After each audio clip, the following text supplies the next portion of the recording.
السلام علیکم ورحمۃ اللہ وبرکاتہ۔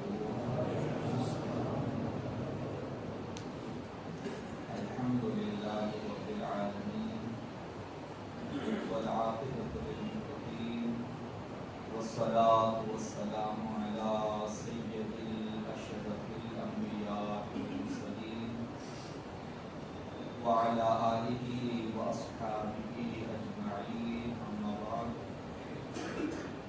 فاعوذ باللہ من الشیطان الرجیم، بسم اللہ الرحمن الرحیم، انا وجدناه صابرا نعم العبد انہ اواب، آمنت باللہ صدق اللہ العظیم۔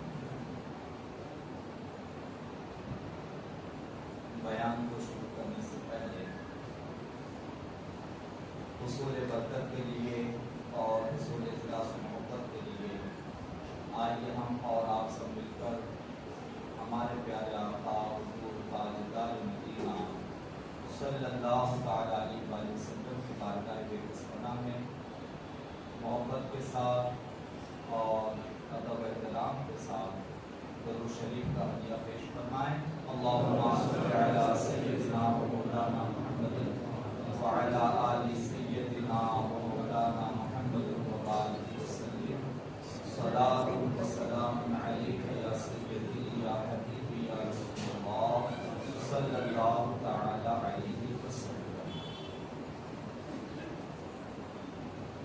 یہ ذی الحج کا مبارک مہینہ چل رہا ہے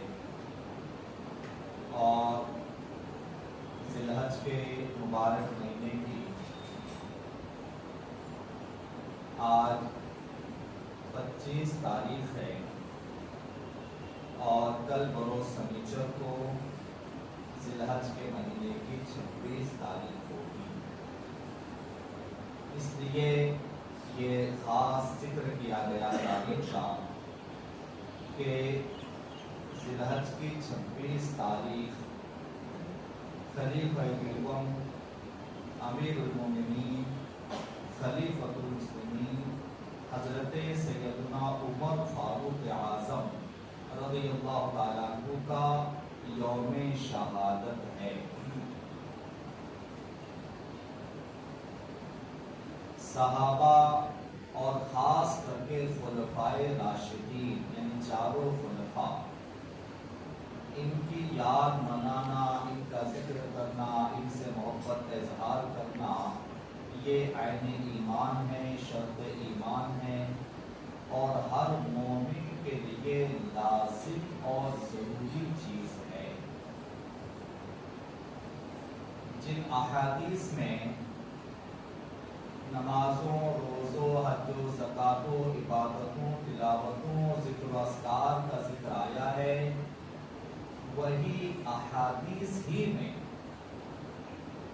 صحابہ اور بالخصوص خلفائے راشدین اور اہل بیت ان سے محبت کرنے کا بھی حکم اسی حدیث میں آیا ہوا ہے۔ یعنی جہاں ہمارے پیارے نبی صلی اللہ تعالی علیہ وسلم نے عبادتوں، ریاضتوں اور نماز، روزہ، حج و زکات ہمیں سکھایا ہے، اسی جگہ ہمارے پیارے نبی صلی اللہ تعالی علیہ وسلم نے اپنے صحابہ سے محبت کرنے کا بھی ہمیں حکم دیا ہے۔ لہذا اگر کوئی ایسا کرے کہ وہ صرف نماز، روزہ، حج و زکات و عبادتیں ہی کرتا رہے اور صحابہ و اہل بیت سے محبت کا اظہار نہ کرے یا صحابہ و اہل بیت سے محبت نہ کریں، تو اس نے پیارے نبی کی آدھی بات کو مانا، آدھی بات کو نہ مانا۔ اسی لیے ہمیں چاہیے کہ ہم ہمارے پیارے نبی، اللہ کے پیارے رسول صلی اللہ تعالی علیہ وسلم کی مکمل تعلیم پر عمل کریں، یعنی عبادت و ریاضت بھی کریں اور صحابہ و اہل بیت سے محبت کا اظہار بھی کریں۔ تو اسی نسبت سے حضرت سیدنا عمر فاروق اعظم رضی اللہ تعالیٰ عنہ کا چونکہ یہ یوم شہادت ہے، ان کا ذکر اور ان کا تذکرہ کرنا یہ ایک امتی ہونے اور ایک مومن ہونے اور محبت کا ایک تقاضا ہے۔ تو لہٰذا آئیے کچھ باتیں حضرت سیدنا عمر فاروق اعظم رضی اللہ تعالیٰ عنہ کے آپ کے سامنے عرض کرتے ہیں۔ بات آگے بڑھنے سے پہلے اللہ تعالیٰ کی رحمتوں کا اس محفل پر نزول ہو جائے اور ہم گناہ گاروں کی بخشش کا سامان ہو جائے، اس لیے ذرا جھوم کر درود پاک تو پڑھیے نا۔ اللہم صلی علی سیدنا و مولانا محمد وعلی آل سیدنا و مولانا محمد وبارک وسلم صلاۃ و سلام علیک یا سیدی یا حبیبی یا رسول اللہ صلی اللہ تعالی علیہ وسلم۔ حضرت عمر فاروق اعظم رضی اللہ تعالیٰ عنہ یہ نام یہ محتاج تعارف نہیں ہے، یعنی کوئی مومن آج کے زمانے سے لے کر قیامت تک کے لیے کوئی مومن ایسا ہو ہی نہیں سکتا کہ جو حضرت سیدنا عمر فاروق اعظم کو نہ جانتا ہو۔ اسلام کی اتنی عظیم شخصیت کا نام عمر ہے کہ خود سرکار مدینہ صلی اللہ علیہ وسلم ساری امت میں یہ اعزاز صرف حضرت عمر فاروق اعظم کو حاصل ہے۔ سنیں پیارے نبی صلی اللہ علیہ وسلم ارشاد فرماتے ہیں، عمر کا جلال اور عمر کا رعب ایسا ہے کہ حضرت عمر کو دیکھ کر شیطان بھی اپنا راستہ بدل دیتا ہے۔ یہ معمولی اعزاز نہیں ہے، یہ کوئی معمولی اعزاز، معمولی تعظیم یا معمولی شان نہیں ہے۔ ہر انسان کو، ہر خدا کے بندے کو بہکانے کے لیے شیطان جہاں بندہ وہاں شیطان پہنچتا ہے، مگر حضرت عمر کی شان یہ کہ حضرت عمر کو دیکھ کر شیطان بھی راستہ بدلتا ہے، اور اس کے کچھ واقعات و قصے بھی احادیث میں ملتے ہیں۔ تو حضرت عمر فاروق اعظم رضی اللہ تعالیٰ عنہ بہت عظیم شان والے، عظمت والے، اللہ تعالیٰ نے انہیں وہ عظمت عطا فرمائی۔ اور جیسا کہ ہم جانتے ہیں خطبہ جب جمعہ کا پڑھا جاتا ہے چاروں خلفاء کے نام لیے جاتے ہیں۔ کیا یہ بھی شان کوئی کم ہے کہ دنیا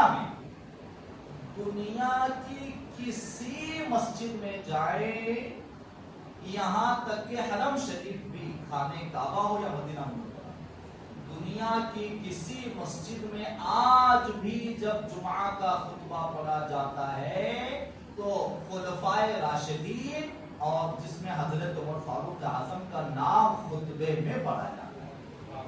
کیا یہ کوئی معمولی شان ہے؟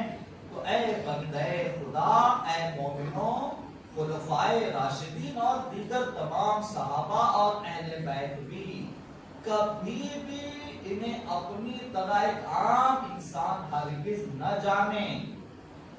اگر کوئی ایسا ایمان و عقیدہ رکھے کہ یہ صحابہ، یہ اولیاء، یہ اللہ والے، یہ بھی سب ہماری ہی طرح عام انسان تھے، تو سنو وہ اسلام سے گمراہ ہو جائے۔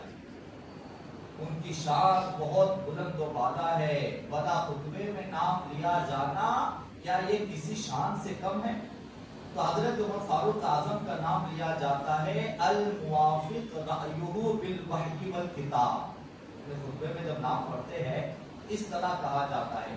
آپ کو معلوم اس کا معنی کیا ہوتا ہے؟ اس کا معنی یہ ہوتا ہے کہ حضرت عمر فاروق اعظم کی شان یہ کہ ان کی رائے کے مطابق اللہ نے قرآن کی آیتیں نازل فرمائی۔ ان کی رائے کے مطابق اللہ تعالیٰ نے قرآن کی آیتوں کو نازل فرمایا ہے۔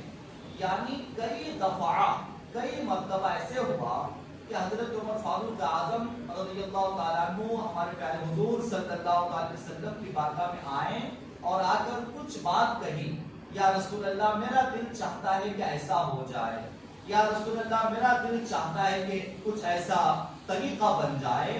تو کئی موقع پر ایسے ہوا کہ حضرت عمر فاروق اعظم نے جو رائے پیش کی اسی وقت حضرت جبریل قرآن کی آیت دے کر نازل ہوئی۔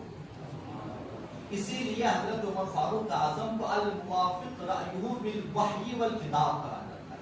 تو حضرت عمر فاروق اعظم کا یہاں کہنا ہوا، اللہ تعالیٰ کا وہاں حکم نازل فرمانا ہوا۔ اس سے آپ اندازہ کریں حضرت عمر فاروق اعظم کی عظمت و شان کتنی بلند و بالا ہے۔ حضرت عمر فاروق اعظم یہ اسلام کے وہ بادشاہ ہیں،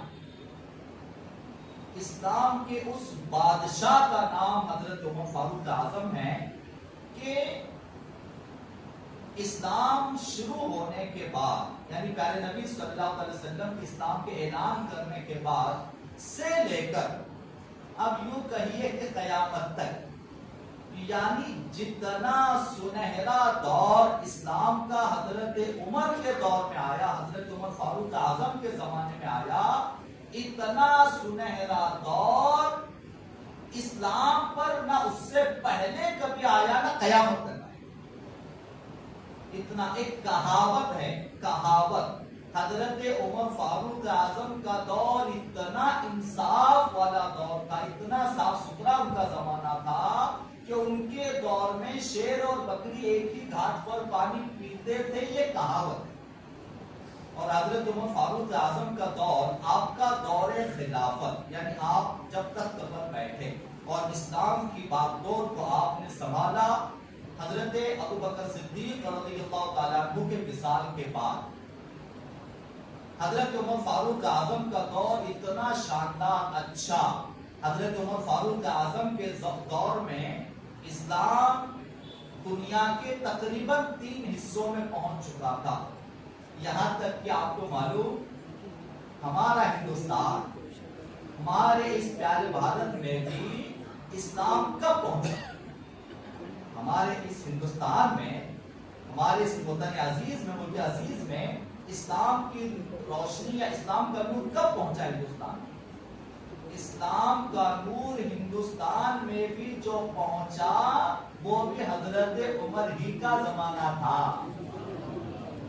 حضرت عمر ہی کا دور تھا کہ جب اسلام ہندوستان میں پہنچا۔ حالانکہ بعد میں بزرگان دین بالخصوص عطا رسول حضرت خواجہ غریب نواز آئے تو جن کی وجہ سے اسلام بڑی تیزی سے زیادہ ہندوستان میں پھیلا، مگر فرسٹ اسلام کا نور، پہلا جو اسلام کا پیغام جو انڈیا میں پہنچا ہندوستان میں، وہ حضرت عمر فاروق اعظم کا زمانہ تھا۔ اسلام ہندوستان میں پہلے ساؤتھ سائڈ میں پہنچا ہے، بعد میں نارتھ میں پہنچا ہے۔ تو حضرت عمر فاروق اعظم کے زمانے میں اسلام بڑی تیزی سے پھیلا، آپ کا دور خلافت بہت عظیم تھا۔ حضرت عمر فاروق اعظم کا دور خلافت کیسا تھا، اس کی مثال جاننا چاہیں گے؟ آج کے زمانے میں جب کوئی گورنر بننا چاہتا ہے یا کوئی پوسٹ لینا چاہتا ہے تو ہم جانتے ہیں کہ آج کے زمانے میں انسان کیوں پوسٹ لینا چاہتا ہے، آج کے زمانے میں انسان کیوں گورنر اور بڑے عہدے پر فائز ہونا چاہتا ہے۔ مگر حضرت عمر فاروق اعظم کا دور کیسا تھا، آپ حیران ہو جائیں کہ حضرت عمر فاروق اعظم کا دور خلافت ایسا تھا کہ جب آپ کسی کو گورنر مقرر کرتے کہ فلاں جگہ کا گورنر کسے بولتے ہیں، جیسا آج نگر سیوک ہے ایسا گورنر کارپوریٹر جیسا ہوتا ہے، تو حضرت عمر فاروق اعظم کا زمانہ سنے پھر آج کے زمانے کی طرف نظر آئے۔ حضرت عمر فاروق اعظم جب کہیں کسی کو گورنر مقرر کرتے، ایک شہر کا گورنر میئر جیسا ہوتا ہے، جب کسی کو گورنر آپ مقرر کرتے تو اس کے لیے شرطیں لاگو ہوتی، اس پر شرط ہوتی کہ یہ چیز شرط ہے، اگر یہ سارا منظور ہے تو گورنر بنو۔ تو حضرت عمر فاروق اعظم کی شرطیں کیا ہوتی معلوم؟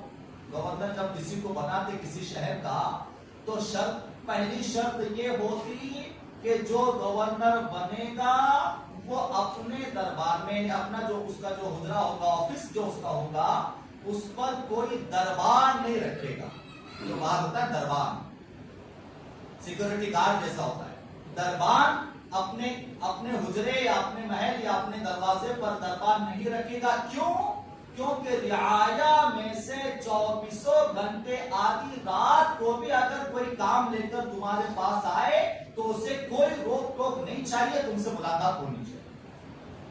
نمبر 2, دوسری شرط یہ ہوتی کہ لباس ریشم کا یا قیمتی جو ہوتا ہے کپڑا, قیمتی کپڑا, قیمتی لباس نہیں پہنے کے, سادہ لباس پہنے. یہ کیسی شرائط ہے؟ اور اس کے بعد تیسری شرط یہ ہوتی کہ آٹا, روٹی کھانے کا آٹا جس سے روٹی بنتی ہے, آٹے کو چھان کر نہیں کھائیں گے بغیر چھنا کر. ایسی شرطیں گورنروں پر لگاتے تھے اور ایسی شرطیں جو منظور کرتا اسے شہر کا گورنر بنا کہ تو گورنر عیش کرنے کے لیے نہیں, رعایا کی خدمت کرنے کے لیے. اور حضرت عمر فاروق اعظم کو ایک گورنر کے بارے میں خبر آئی کہ وہ گورنر نے مخملی کپڑے پہننا شروع کر دیے ہیں. خبر آئی مدینہ, آپ کا دارالحکومت تھا حضرت عمر فاروق اعظم کا, کسی شہر کے گورنر کے بارے میں آپ پر جو ہے پیغام آیا, آپ کے پاس خبر آئی کہ وہ فلاں شہر کا گورنر مخملی کپڑے اس نے پہننا شروع کیے ہیں. فوراً پیغام بھیجا, بلایا, لاؤ ذرا ہمارے پاس, مدینہ شریف بلایا گیا. کیا تم نے مخملی کپڑے پہننے شروع کیے؟ گورنر نے کہا ہاں میں نے پہنا ہے. آپ نے اس سے وہ جو لباس اس نے کرتا پہنا تھا اتروایا, کرتا اتروا کر ٹاٹ یعنی تھیلا جو ہوتا ہے ٹاٹ اس کو پہنایا, کمبل, اور کمبل پہنا کر اس کے ہاتھ میں چھڑی دی اور چھڑی دے کر بکریوں کا ایک ریوڑ, یعنی بکریوں کا ایک گروہ, بکریوں کا ایک ریوڑ اس کے حوالے کیا اور یہ فرمایا کہ تو انسانوں پر حکومت نہیں کر سکتا, آج سے تو بکریاں چلائے. تو حضرت عمر فاروق اعظم اتنے, آپ نے ایسی دنیا پر حکومت کی. آپ ذرا تاریخ پڑھیں گے نا, اسلامی تاریخ یا دنیا کے دوسرے لکھنے والے یعنی غیر مومن یا غیر مسلم, نان مسلم لوگوں نے بھی جو ہسٹری لکھی ہے بادشاہوں کی یا سلطانوں کی, حکمرانوں کی جو ہسٹری لکھی ہوئی ہے, کئی لوگوں نے حضرت عمر فاروق اعظم کا ذکر کیا ہوا کہ اگر بادشاہت ہو, لوگوں پر حکمرانی کرنی ہو یا حکومت چلانی ہو تو عمر فاروق اعظم جیسی چلائے. اور ایک واقعہ ایسا ہوا, حضرت عمر فاروق اعظم کا دور اتنا شاندار تھا کہ ایران و روم اس وقت کے بہت بڑی سلطنتیں. حضرت عمر فاروق اعظم کے زمانے میں ایران و روم, اور ہمارے پیارے نبی صلی اللہ علیہ وسلم نے اپنی ظاہری حیات میں ہی, غیب بتانے والے غیب دان نبی نے اپنی ظاہری حیات میں ہی یہ فرمایا تھا کہ ایک وقت آئے گا کہ روم اور ایران اسلام فتح کر لے گا. تو اس وقت میں روم اور ایران بہت بڑی سلطنتیں ہوا کرتی تھی. تو حضرت عمر فاروق اعظم کا جب دور خلافت ہوا تو اس وقت میں آپ کا دبدبا, حضرت عمر فاروق اعظم کا آپ کا روب و دبدبا ایسے تھا کہ دوسری حکومتیں آپ کا نام سن کر تھرا اٹھی. تو ایک بار ایسے ہوا, روم کے بادشاہ نے حضرت عمر فاروق اعظم کے پاس ایک پیغام قاصد بھیجا. قاصد سمجھتے پیغام, ایک پیغام لے کر ایک آدمی کو بھیجا اور اس کے ساتھ کچھ تحفے دیے کہ جاؤ عمر کو دے دو. اس زمانے میں ایسا ہوتا تھا جو بادشاہ بڑا زیادہ طاقتور ہوتا تھا, دوسرے ملک کا بادشاہ اس کو منانے اور اس کو خوش رکھنے کے لیے کچھ تحفے دے دیا کرتا تھا, ایک رواج تھا, تاکہ وہ ہم سے خوش رہے اور ہم پہ کوئی حملہ نہ کرے یا اس کو ناراض نہ کیا جائے, اس لیے تحفے دینے کا ایک رواج تھا. تو روم کے بادشاہ نے, حالانکہ وہ بھی بہت بڑا طاقتور بادشاہ, مگر حضرت عمر کا جب اس نے نام اور دبدبہ سنا کام اٹھتے تھے لوگ. تو حضرت عمر کے پاس اس نے ایک سپاہی ایک پیغام بھیجا, ساتھ ساتھ کچھ تحفے بھیجے کہ جاؤ اتنے بڑے بادشاہ ہیں جن کا آج پوری دنیا میں دبدبہ ہے, جا کے انہوں نے میری طرف سے پیغام دے دو اور تحفے پیش کرو. وہ قاصد, وہ سپاہی, وہ شخص مدینہ منورہ آیا, مدینہ شریف جہاں حضرت عمر فاروق اعظم کا دارالخلافت تھا. وہ آیا اور آ کر جب مدینے میں داخل ہوا, مدینے میں داخل ہونے کے بعد اس نے دیکھا کہ شہر کوئی بڑا شاندار عالیشان قلعہ بنا ہوا شہر میں, سادہ سودہ شہر ہے. تو اندر آنے کے بعد اس نے پوچھا کیا مسلمانوں کا دارالخلافت مدینہ یہی شہر ہے؟ ہاں یہی شہر. پھر پوچھا مسلمانوں کے عظیم بادشاہ عمر فاروق اعظم کا محل کہاں ہے؟ تو جس سے سوال کیا تھا اس نے اسے پیچھے سے اوپر تک دیکھا اور دیکھ کر پوچھا کیا تم یہاں نئے ہو؟ ہاں میں نیا ہوں. تو کیا تمہارے تصور میں یہ ہے کہ بادشاہ عمر فاروق اعظم کا کوئی محل دربار ہوگا؟ ہاں, ہم نے تو ہمارے بادشاہ, ہمارے ملکوں, ہمارے دیشوں میں ہم نے یہی دیکھا کہ جو بادشاہ ہوتا ہے اس کا بڑا عالیشان دربار ہوتا ہے اور بڑا عالیشان اس کا محل ہوتا ہے. اور اس وقت ساری دنیا میں سب سے زیادہ طاقتور حکومت کوئی ہے تو وہ عمر فاروق اعظم کی ہے. تو لہذا کوئی ہو سکتا ہے محل ہو.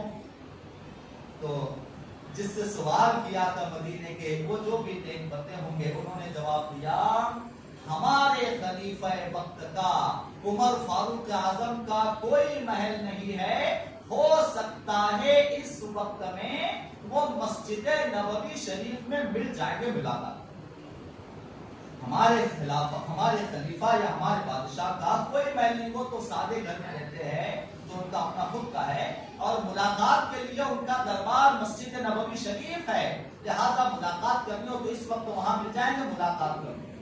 گیا, قاصد گیا اور دیکھنے لگا کہ کہاں ہے. دوپہر کا وقت تھا, حضرت عمر فاروق اعظم اپنا کرتا اتارے ہوئے تھے, لیکن اوپر کرتا نہیں تھا, تہبند صرف تھی اور چہرے پر ایسا روب و جلال. اور آپ دوپہر کے وقت میں قیلولہ فرما رہے تھے مسجد نبوی شریف کے احاطے میں, قیلولہ کے آرام فرما رہے تھے اور چہرے پر ایسا روب و جلال تھا. کسی سے اس نے پوچھا بتائیے بادشاہ عمر کہاں ہے؟ لوگوں نے اشارہ کیا وہ آرام کر رہے ہیں. چہرے کا روب دیکھ کر ہی پسینہ پسینہ ہوا. کسی نے اٹھایا کہ عمر فاروق اعظم روم میں قاصد پیغام بھیجا ہوا ہے. حضرت عمر فاروق اعظم اٹھے اور اٹھ کر جو ہے ملاقات کی اور ملاقات کر کے اس کو پہلے ہوش جو ہے ٹھکانے آئے. تو اس نے کہا کہ ہمارے بادشاہ نے آپ کے لیے کچھ تحفے بھیجے. کیا تحفہ ہے؟ پہلا تحفہ یہ کہ یہ عطر کی شیشی ہے. عطر سمجھتے خوشبو, عطر کی شیشی ہے, یہ ہمارے بادشاہ نے آپ کے لیے بھیجی ہے. یہ عطر ایسا ہے کہ دنیا میں اس کے جیسا کوئی عطر نہیں بنا. یہ عطر ایک بار اگر کرتے پہ لگا دیا جائے یا قمیص پر کپڑوں پر لگایا جائے, کپڑا دھوتے دھوتے پھٹ جائے گا مگر اس کی خوشبو نہیں جائے. یہ ہمارے بادشاہ نے آپ کے لیے بھیجا ہے. حضرت عمر فاروق اعظم نے وہ عطر کی شیشی دی اور عطر کو شیشی لے کر آپ نے تھوڑی دیر اسے دیکھا اور دیکھ کر آپ نے وہ مسجد نبوی شریف کی دیواروں کی کھدائی کے لیے مٹی بھگو کر رکھی تھی. مٹی ہوتی ہے نا جو بھگوئی جاتی ہے دیواروں کی کھدائی کے لیے پرانے زمانے میں. حضرت عمر فاروق اعظم نے اس شیشی کو کھولا اور مسجد نبوی شریف کی کھدائی کے لیے جو مٹی بھگو کر رکھی تھی ساری بوتل اس کے اندر اڈیل دی اور کہا مسجد نبوی شریف سے زیادہ اچھی جگہ اس طرح کے لیے کیا ہو سکتا. پھر کیا ہے اور کیا ہے, ایک شیشی پیش کی قاصد نے اور شیشی یعنی بوتل چھوٹی پیش کر کے کہتا ہے ہمارے بادشاہ نے آپ کے لیے تحفہ بھیجا ہے, یہ زہر ہے اور یہ ایسا زہر قاتل ہے کہ اگر اس زہر کو سمندر میں قطرہ ڈال دیا جائے تو کئی میلوں تک سمندر کے سارے جانور ہلاک ہو جائیں. ہمارے بادشاہ نے آپ کے لیے بھیجا ہے تاکہ آپ کے دشمنوں پر اسے آپ استعمال کریں. سنیں حضرت عمر فاروق اعظم کی شان. حضرت عمر فاروق اعظم نے شیشی کو لیا, ڈھکن کھولا اور کہتے ہیں دنیا میں میرا کوئی دشمن نہیں. جسے اللہ پر بھروسہ ہو اس کی شان یہ ہوتی ہے دنیا میں میرا کوئی دشمن نہیں. دنیا میں میرا سب سے بڑا دشمن میرا اپنا نفس ہے. دنیا میں میرا کوئی دشمن نہیں. دنیا میں سب سے بڑا دشمن میرا اپنا نفس ہے. یہ کہتے ہوئے بسم اللہ الرحمن الرحیم پڑھا. ساری شیشی خود ہی پی گئے. ساری شیشی خود ہی پی گئے. قاصد کھڑا ایک لمحے میں بے ہوش ہو گیا. حضرت عمر فاروق اعظم کی پیشانی پر بتقاضۂ بشریت صرف پسینے کی چند بوندیں آئی, اس کے سوا کچھ نہیں. یہ شان حضرت عمر فاروق اعظم کی تھی. آپ جیسا بادشاہ اس دھرتی پر نہیں ہوا ہے. جیسے حکومت اسلام میں حضرت عمر فاروق اعظم نے کی, تو حضرت عمر فاروق اعظم کا یوم شہادت اسی مہینے میں, کل جو سلیست کا دن ہے, یوم شہادت حضرت عمر فاروق اعظم کا ہے. لہذا ہم اور آپ سب حضرت عمر فاروق اعظم کی یاد منائیں. کل ان کے نام سے اپنے گھروں میں ضرور نیاز و فاتحہ اور اِصال ثواب کا اہتمام کریں. اللہ تعالی ہمیں تمام صحابہ کرام اور تمام اہل بیت اور ولی اللہ سے محبت کرنے, بالخصوص اللہ کے پاک پیغمبروں کی شان اور ان کی محبت اللہ تعالی ہم سب کو نصیب فرمائیں. وآخر دعوانا ان الحمد للہ رب العالمین.